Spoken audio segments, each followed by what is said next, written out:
ñu ngi noonu di dem Ouzin waaw départ mais li ma si jaaxal mooy heureusement. ba le climat est bon. parce que fii ba G2 bu ñu naree dox si naaj tàng moom day métti. ndax 16h moom moo jot donc ñu nar a dem ba 18h. patriote yi noonu mën nañ sentir en quelque sorte am na benn réussite parce que mbooloo bi ñëw nañ. waay waay dañuy xool ñu ngi dem ci kanam jëm leen a jël pour am image bu baax. voilà donc loolu moo ci am solo souligné nga ko léegi climat bi daanaka daal di favorable ak marche parce que aussi dafa xiin di def ay 8 minutes di fi nga xamante ne moom mooy jëm fii nga xamante ne moo di G2 saa teel ñu dem ñu avancé ñëm si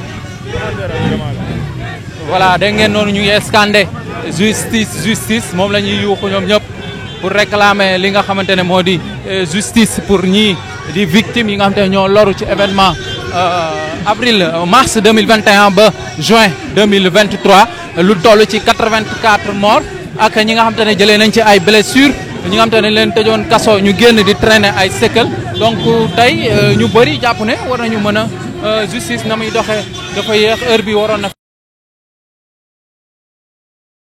daal di commencé arrestation yi daal di commencé ak pourquoi pas sax jugement yi daal di tàmbali mais gis nañu dafa yéex ñoom loolu la ñu jàpp rawatina initiative citoyenne tax ñu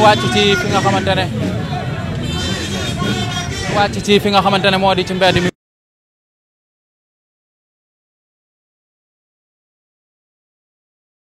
ñu ngi toll actuellement école police war a utali rond-point G2 donc gis ngeen mbooloo mu takk ñoo daal di teew ñoom itam ngir mën a jël part ci marche bi nga xamante ne moom mooy am fii donc gis ngeen ñu ngi scander justice pour nos martyrs mais ci fàttali aussi autorités yi daanaka li leen warlu peut-être ak ñi nga xamante ne ñoo ci amoon ay gaañu moo xam ci côté indemnisation gis nañu aussi ñu ngi ciy def ay effort récemment gis nañ le ministre daal di publier benn circulaire boo xamante ne day ñëwaat en détail si ñi nga xamante ne jot nañu bénéficier wu ci yenn ci indemnisation yi ak la ko jiitu 500 000 yi nga xamante ne am na si ñu ko jotoon a envoyé mais am na si ñoo xamante ne dañu gis ne loolu du dara ci donc ñu bàyyi ngeen déglu. Justice pour les martyrs. Justice pour les martyrs. Justice pour les martyrs. Justice pour les martyrs. Justice pour les martyrs.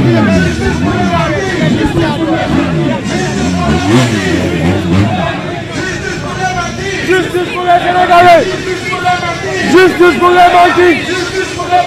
Justice pour les martyrs. Justice pour les martyrs.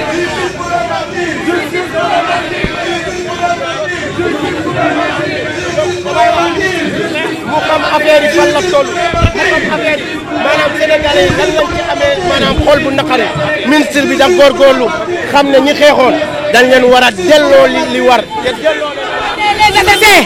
les assassins il faut sortir répondre les nervis sont là les victimes sont là il faut juger justice pour nos martyrs justice pour nos frères et sœurs justice pour Alassane justice pour Mame Abdoulaye Touré justice pour les filles les femmes les jeunes justice. Justice pour les martyrs. Justice pour les martyrs. Justice pour les martyrs. Justice pour les martyrs. Justice pour les martyrs. Justice pour les martyrs. Justice pour les martyrs. Justice pour les martyrs. Justice pour les martyrs. Justice pour les martyrs. Justice pour les Sénégalais. Justice pour les martyrs. Justice pour les Sénégalais. Justice pour les martyrs. Justice pour les Sénégalais. Pour préparer ça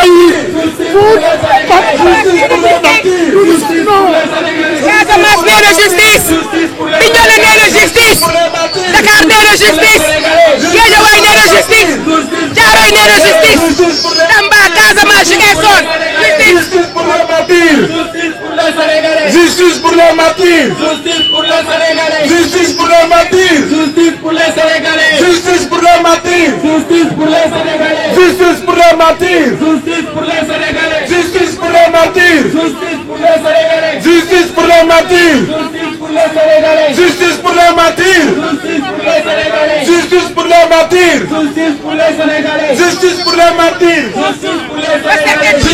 Pastef est toujours là debout derrière Ousmane Sonko. Nous réclamons justice président Diomaye Faye. Il n'y aura pas de paix sans justice.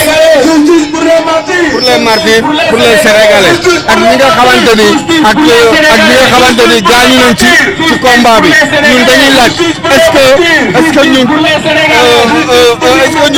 Pastef bi daan xeex ak Pastef bi gouverner ñoom ñoo bokk wala déet ñun loolu la ñuy laaj le gouvernement est-ce que Pastef bi daan gouverner est-ce que Pastef bi doon xeex ak Pastef bi gouverner benn wala déet donc li ñuy laaj mooy justice pour les martyrs, justice pour les détenus politiques, justice aussi pour les blessés politiques. Parce que man mi wax yéen dafa am ay militants ay xeexkat yoo xamante ni dañu ñàkk seen i tànk ñu ñàkk seen i loxo ñu nekk ay personnes en mobilité réduite. léegi nag li ñuy wax moom mooy le président de la République monsieur Diomaye Faye mu def justice pour les Sénégalais, justice pour les martyrs, justice aussi pour tout. Justice pour les Sénégalais, justice pour les martyrs, justice aussi pour ñëpp ñi nga xamante ni ñoom ñoo am problème ci xeex bi am nañ ci ay patriotes yoo xamante ni. Justice pour les martyrs, justice pour les Sénégalais, justice la ñu bëgg. Justice pour les Sénégalais. Justice pour les martyrs. Justice la ñu bëgg. Justice pour les martyrs. Justice pour les martyrs. Justice pour les martyrs. Justice pour les martyrs. Justice pour les martyrs. Justice pour les martyrs.